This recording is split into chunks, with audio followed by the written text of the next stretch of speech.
14e entretien, continuation du même sujet, l'incompréhensibilité de nos mystères est une preuve certaine de leur vérité, manière d'éclaircir les dogmes de la foi, de l'incarnation de Jésus-Christ, preuve de sa divinité contre les Sociniens.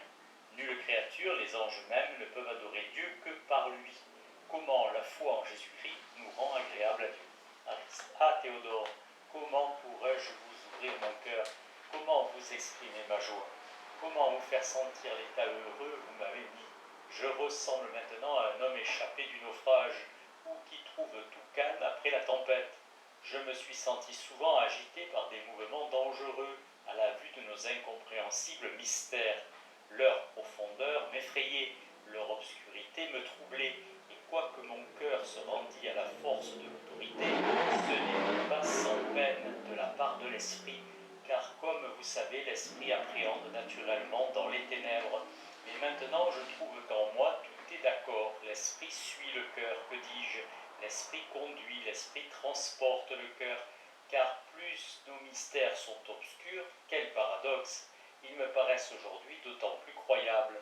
Oui, Théodore, je trouve dans l'obscurité même de nos mystères, reçus comme ils sont aujourd'hui, de tant de nations différentes, une preuve invincible de leur vérité. Comment, par exemple, accorder l'unité avec la Trinité, une société de trois personnes différentes dans la simplicité parfaite de la nature divine? Cela est incompréhensible, assurément, mais cela n'est pas incroyable. Cela nous passe, il est vrai, mais de bon sens, et nous le croirons, du moins si nous voulons être de la religion des apôtres. Car enfin, supposez qu'il n'ait point connu cet ineffable mystère, ou qu'il ne l'ait point enseigné à leurs successeurs, je soutiens qu'il n'est pas possible qu'un sentiment si extraordinaire ait pu trouver dans les esprits cette créance universelle qu'on lui donne dans toute l'Église, et parmi tant de diverses nations.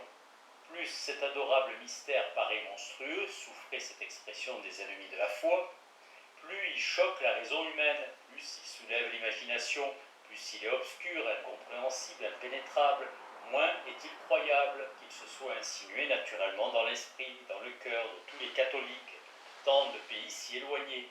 Je le comprends, Théodore, jamais les mêmes erreurs ne se répandent universellement partout, principalement ces sortes d'erreurs qui révoltent étrangement l'imagination, qui n'ont rien de sensible et qui semblent contredire les notions les plus simples et les plus communes. Si Jésus-Christ ne veillait point sur son Église, le nombre des unitaires surpasserait bientôt celui des vrais catholiques. Unitaires, les courants du christianisme qui nient la pluralité des personnes divines, notamment les Sociniens au XVIe et XVIIe siècle. Je comprends cela, car il n'y a rien dans les sentiments de ces hérétiques qui n'entre naturellement dans l'esprit. Je conçois bien que des opinions proportionnées à notre intelligence peuvent s'établir avec le temps. Je conçois même que les sentiments les plus bizarres peuvent dominer parmi certains peuples d'un tour d'imagination tout singulier, mais qu'une vérité aussi sublime, aussi éloignée des sens, aussi opposée à la raison humaine, aussi contraire en un mot à toute la nature, qu'est-ce grand mystère de notre foi qu'une vérité, dis-je, de ce caractère se puisse répandre universellement et triompher dans toutes les nations où les apôtres ont prêché l'Évangile, surtout dans la supposition que ces premiers prédicateurs de notre foi n'eussent rien su et rien dit de ce mystère. C'est assurément ce qui ne se peut concevoir pour peu de connaissances qu'on ait de l'esprit humain. Qu'il y ait eu des hérétiques qui se soient opposés à un dogme si relevé, je n'en suis nullement surpris. Je le serais étrangement si jamais personne ne l'eût combattu. Peu s'en est fallu que cette vérité n'ait été opprimée. Cela peut-être, on se fera toujours un mérite d'attaquer ce qui semble blesser la raison, mais qu'enfin le mystère de la Trinité ait prévalu, qu'il se soit établi partout où la religion de Jésus-Christ est reçue, sans qu'il y ait, connu et enseigné par les apôtres, sans une autorité et une force divine. Il ne faut, ce me semble, qu'un peu de bon sens pour reconnaître que rien n'est moins vraisemblable, car il n'est pas même vraisemblable qu'un dogme si divin, si au-dessus de la raison, si éloigné de tout ce qui peut frapper l'imagination et les sens, puisse venir naturellement dans l'esprit de qui que ce soit. Théodore. Assurément, Ariste, vous devez avoir l'esprit fort en repos, puisque vous savez maintenant tirer la lumière des ténèbres même et tourner en preuve évidente de nos mystères l'obscurité impénétrable qui les environne, que les Sociniens blasphèment contre notre sainte religion, qui la tournent en ridicule. Leur blasphème et ce ridicule dont ils prétendent la couvrir vous en inspire du respect.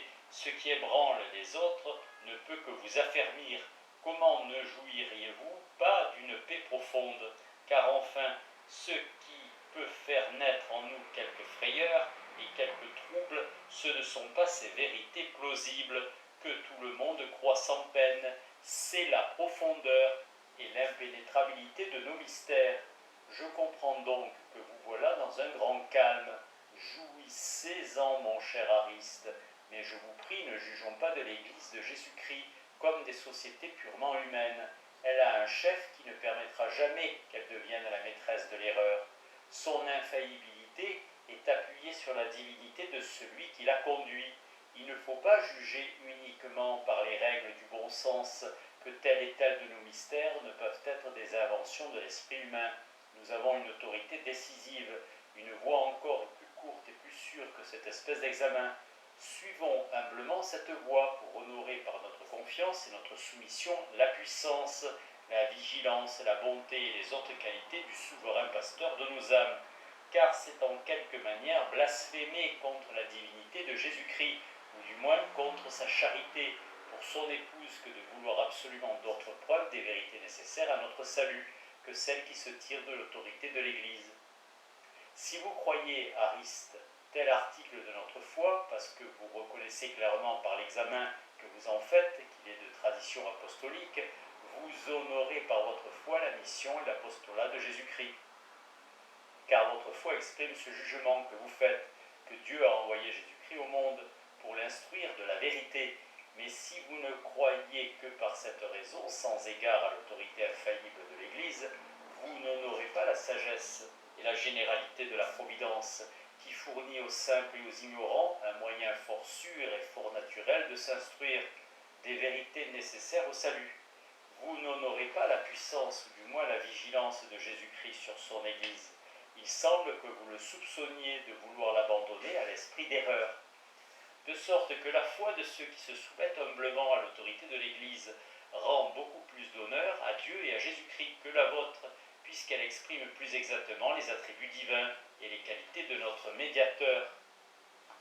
Ajoutez à cela qu'elle se rapporte parfaitement avec le jugement que nous devons former de la faiblesse et de la limitation de notre esprit, et que si d'un côté elle exprime notre confiance en Dieu et en la charité de Jésus-Christ, elle marque clairement de l'autre que nous avons de nous-mêmes une juste et salutaire défiance.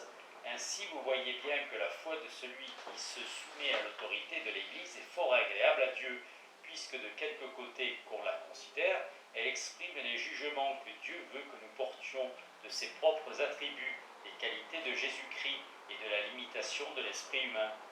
Souvenez-vous néanmoins, Ariste, que la foi humble et soumise de ceux qui se rendent à l'autorité n'est ni aveugle ni indiscrète. Elle est fondée en raison.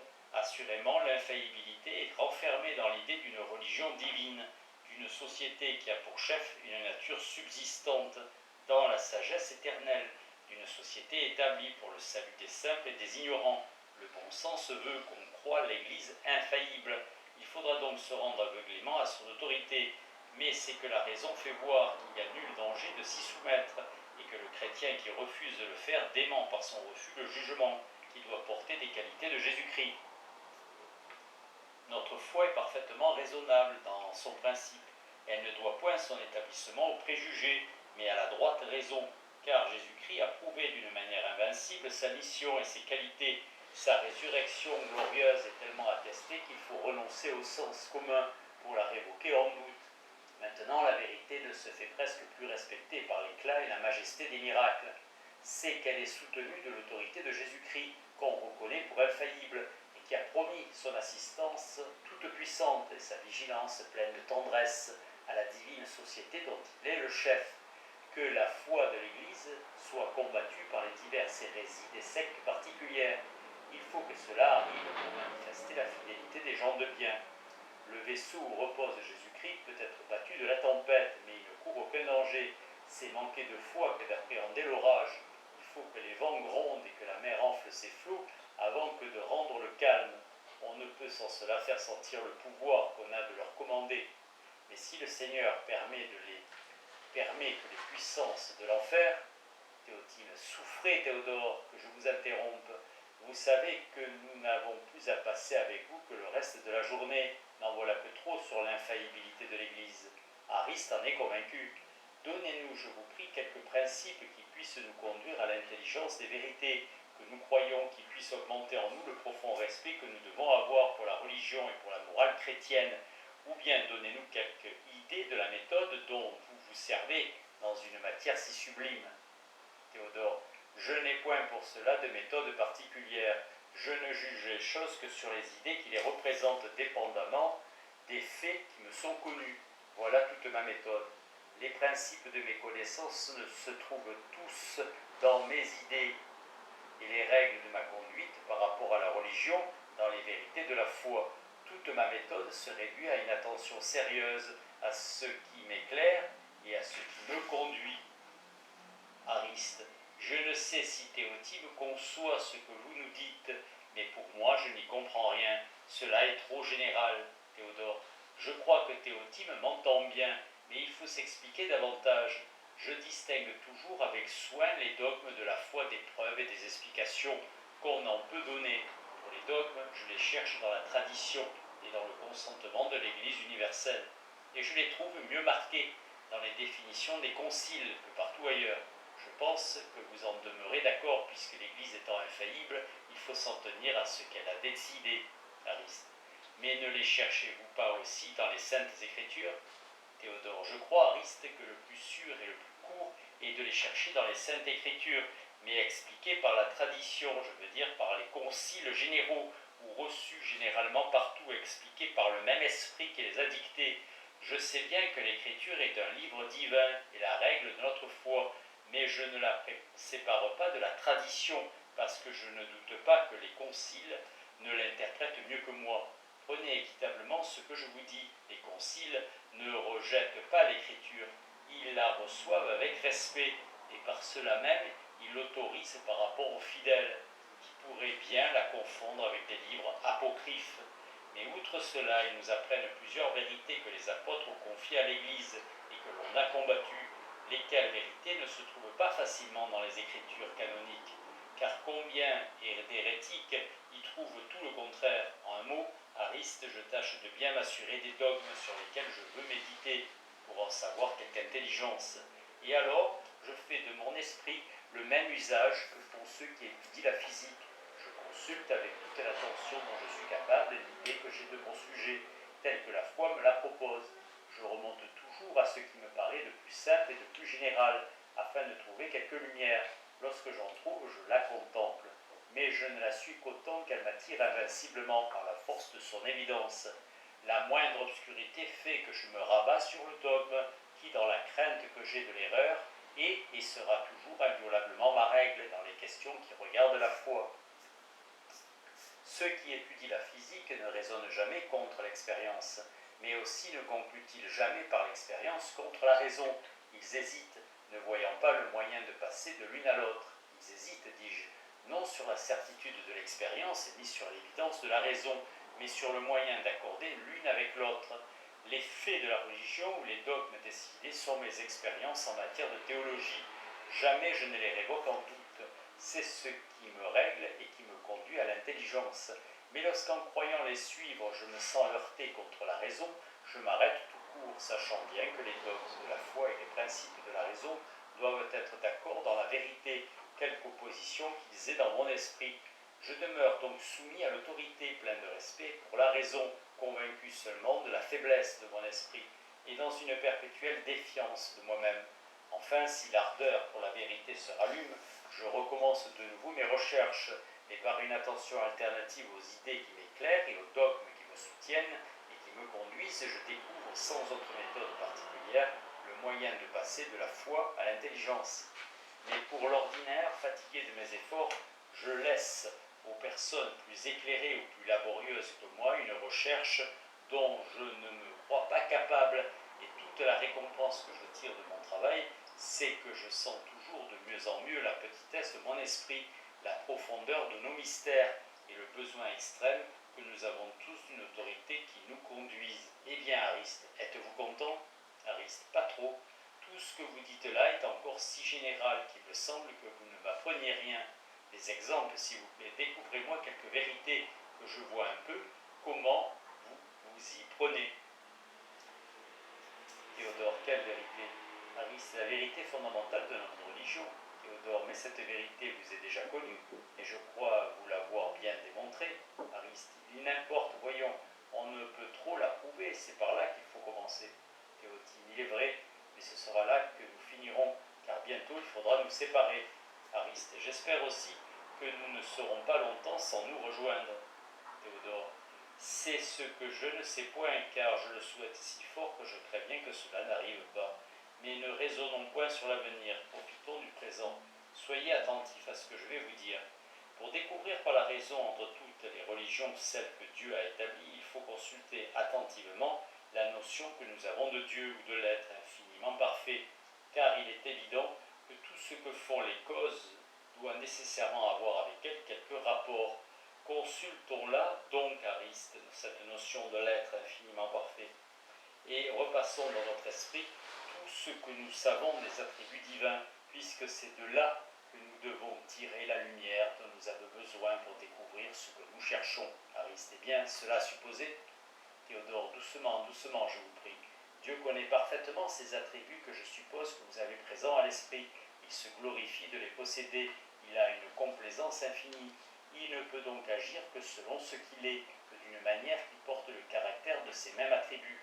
Prenez bien garde à cela, car c'est le grand principe que nous devons suivre lorsque nous prétendons connaître ce que Dieu fait ou ne fait pas. Les hommes n'agissent pas toujours selon ce qu'ils sont, mais c'est qu'ils ont honte d'eux-mêmes. Je connais un avaricieux que vous prendriez pour l'homme du monde le plus libéral. Ainsi, ne vous y trompez pas, les hommes ne prononcent pas toujours par leur action et encore moins par leurs paroles le jugement qu'ils portent d'eux-mêmes, parce qu'ils ne sont point ce qu'ils devraient être, mais il n'en est pas de même en de Dieu. L'être infiniment parfait ne peut qu'il s'agisse selon ce qu'il est, ne peut qu'agir. Lorsqu'il agit, il prononce nécessairement au dehors le jugement éternel et immuable qu'il porte de ses attributs, parce qu'il se complaît en eux et qu'il se glorifie de les posséder. Ariste, cela est évident, mais je ne vois pas autant de toutes ces généralités. Théodore, à cela, Ariste, que Dieu ne prononce parfaitement le jugement qu'il porte de lui-même que par l'incarnation de son Fils, que par la consécration de son pontife, que par l'établissement de la religion que nous professons, dans laquelle seul il peut trouver le culte et l'adoration qui expriment ses divines perfections et qui s'accordent avec le jugement qu'il emporte. Quand Dieu tira du néant le chaos, il prononça « Je suis le Tout-Puissant ». Quand il en forma l'univers, il se complut dans sa sagesse. Quand il créa l'homme libre et capable de bien et du mal, il exprima le jugement qu'il porte de sa justice et de sa bonté. Mais quand il unit son Verbe à son ouvrage, il prononce qu'il est infini dans tous ses attributs, que ce grand univers n'est rien par rapport à lui, que tout est profane par rapport à sa sainteté, à son excellence, à sa souveraine majesté. En un mot, il parle en Dieu. Il agit selon ce qu'il est et selon tout ce qu'il est. Comparez Ariste, notre religion, avec celle des Juifs, des Mahométans et toutes les autres que vous connaissez, et jugez quelle est celle qui prononce plus distinctement le jugement que Dieu porte et que nous devons porter de ses attributs.